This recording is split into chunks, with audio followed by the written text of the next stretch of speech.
As you know, here on the east coast of the USA, there's a very well-known, whatchamacallit? University, it's called, believe it or not. It's called Cornell. Yeah, one of the top schools Isn't that in the where world. they have the glass factory or something up there? Yeah, it's... Cornell glass? No, that's Corning. But it's Corning. very close. Okay. Very close. Corning glass. Corning glass. Yeah, I literally grew up right next to Cornell. Yeah, so it's only like a couple-hour drive from here. From here, where I grew up from, it's only a half an hour. Okay. Yeah. Anyway, there's this place called Cornell University, and apparently it's a good university or something. It's one of the best in the world. Now, what happened was a group of international Chinese students, they staged a walkout, during a public service career talk last week. Now, what could have caused them to stage a walkout? I will tell you, I am not surprised with Cornell. Okay. Cornell scares the shit out of me to the point where I wouldn't even step foot on campus now because of how in bed with the Chinese government. I'm literally waiting for like some sort of intelligence investigation to expose some massive cooperation between Cornell and the CCP. Okay. It's that entrenched. I got you. So I'm not surprised to say this, to say the least. But what happened was a Uyghur... Fulbright scholar, by the way. Fulbright, yeah. Noor Mohammed is her surname, right? Mm-hmm. She made a speech, and she was talking about genocide. Well, no, she actually asked a question. Oh, she asked a question, I'm sorry. She asked a question to... It's kind of a speech. She talked. There was a guest speaker, Republic Alyssa Slotkin. Representative. Yeah, okay. Not a Republican, a representative. Oh, sorry. Guest speaker, rep, you know. Yeah, rep. Yeah. How many reps do you do when you go to the gym? I don't know. How many? Yes. Never mind. So, representative, not Republican. No. My mistake. Yeah. Okay. See, I don't know anything about American politics. Sure. I really don't. You don't have to. There's a donkey and an elephant. And I'm like, what is that? Yeah. Anyway. She was a Democrat from Michigan. Okay. Anyway, so that part doesn't matter. She was a guest speaker in Cornell. Let's cut to the chase here. Okay. So what this Nur Mohammed asked this representative was, why is America focused and actually taking a lot of action and focusing on the Ukraine-Russia conflict so much when they seem to have no focus or care at all about the Uyghurs' plight in China? And she gave an example of her brother who's been disappeared for X amount of years and, some of the terrible things. While she was asking this question, about 40 international Chinese students started booing and hissing, jeering. They all got up and they walked out. Okay? Yeah. Not very nice of them, because usually when you sit in one of those open forums, people ask their questions, and whether you agree with them or not, you give them a little bit of respect. Anyway, they all walked out. That's not the important part, really, though, because it gets worse. So first of all, it was not very nice for her to deal with, and it's not nice for the event to have them all booing and hissing and whatnot. But then, almost immediately, around 88 students signed an email that was sent to the Cornell Institute of Public Affairs faculty members the following day. Does this sound familiar? Yeah. Every single time there's like a Uyghur activist or somebody who's talking about free Hong Kong or anything that's not that goes against the CCP narrative, you get a huge amount of Chinese students signing petitions and letters and sending it to the faculty. And what happens usually? The faculty always capitulates. Well, let's read what happened. So they explained that the walkout was due to the extremely hostile environment the talk's Chinese attendees were put in. At that moment, we were not sitting in a classroom. We were crucified in a courtroom for crimes that we did not commit. So we're not allowed to talk about the Uyghur genocide because you might get your feelings hurt. Well, here's the thing. You as an American, if you were, say, in, I don't know, some other country, Switzerland or something, and you're sitting in a thing and somebody sipping hot chocolate. Yeah, okay, and somebody comes up and asks about, an Iraqi comes up and asks about the Iraqi war crimes. To a speaker, yeah, to a speaker. Okay. Are you personally going to be like, oh my God, I am now being inquisition against me. I'm personally being attacked here. I will say, what an interesting question. Let's listen to the response. Yeah, but the thing is, they're asking about a government thing, right? It has and it nothing has nothing to do with me. you. That's Don't the care. whole point. I will listen politely. But you see that criticism of a CCP's, bad behavior is now somehow conflated with Chinese people.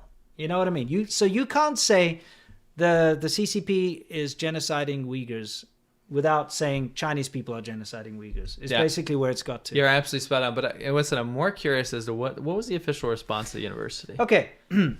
Cornell. So the Cornell Institute for Public Affairs Director Professor Matt Hall responded with a faculty-wide email writing, The human rights abuses of the Uyghur people are valuable points of discussion and critical to promoting open dialogue. At the same time, we must also respect that the walkouts are a legitimate form of protest and an appropriate expression of disapproval.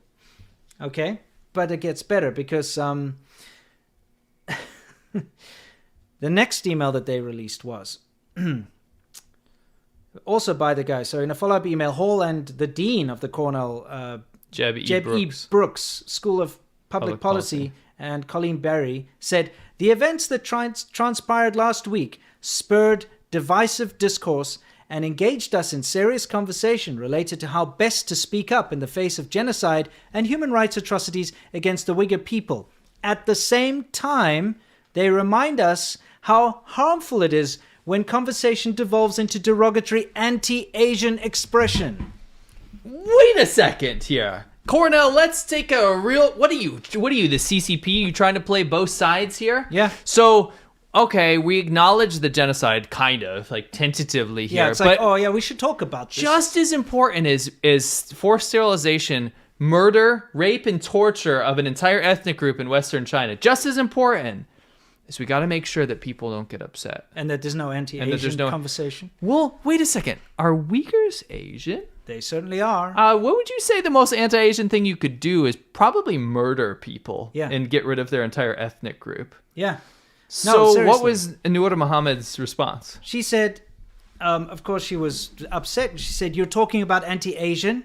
What are you talking about? I'm Asian too. Right? Yes. And she says that she feels there's very little understanding of what she's going through and she feels alone because she's basically been lumped in as if she's some kind of white supremacist or something calling for anti-Asian rhetoric. Right. She is Asian. She's 100% Asian. Yeah. She wanted to find out, okay, simple question, why the government's response is lacking. Yeah, is lacking towards that.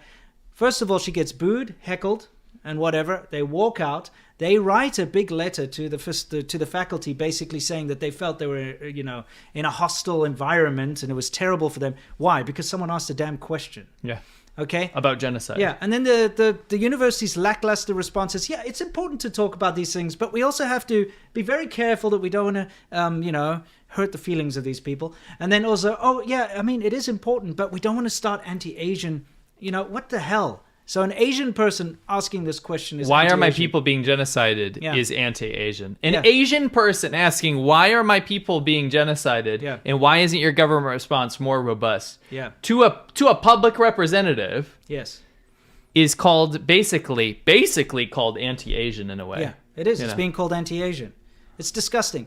You see, the CCP has been riding this whole anti-Asian hate kind of thing for the longest time now. That's their influence. That is their influence. You understand that. Yeah. When we support anti-Asian protests, when we support those groups, we support it because we don't want to see that happening. That's a real thing. But what happens is the Chinese government finds ways to co-opt certain versions of that. And that is something that's a pervasive problem that's getting in the way of actually talking about how to stop the genocide. And I'm also pissed off that Chinese nationalists think that they can represent all Asians. And all Chinese people that come here for freedom. Yes. It's just like me as a white South African. I cannot represent all Germans and Swedish and American people. If somebody attacks me, I can't say, anti-Caucasians or something, Right. It's not how it works. Anyway, the fact of the matter is that they're riding this out, and it's disgusting to the point where they're calling Asians anti-Asian. It's just ridiculous. It's such a crappy excuse. And Cornell or whatever the hell. Cornell University, shame on you. Well, shame on the people that are not giving a point-blank response to support the human rights of people. How about you just say, dismiss that stupid letter that was put out, and also, if you've got some kind of code of conduct, whereas people are not supposed to boo and heckle and do then follow it. Follow it. Don't make excuses for it.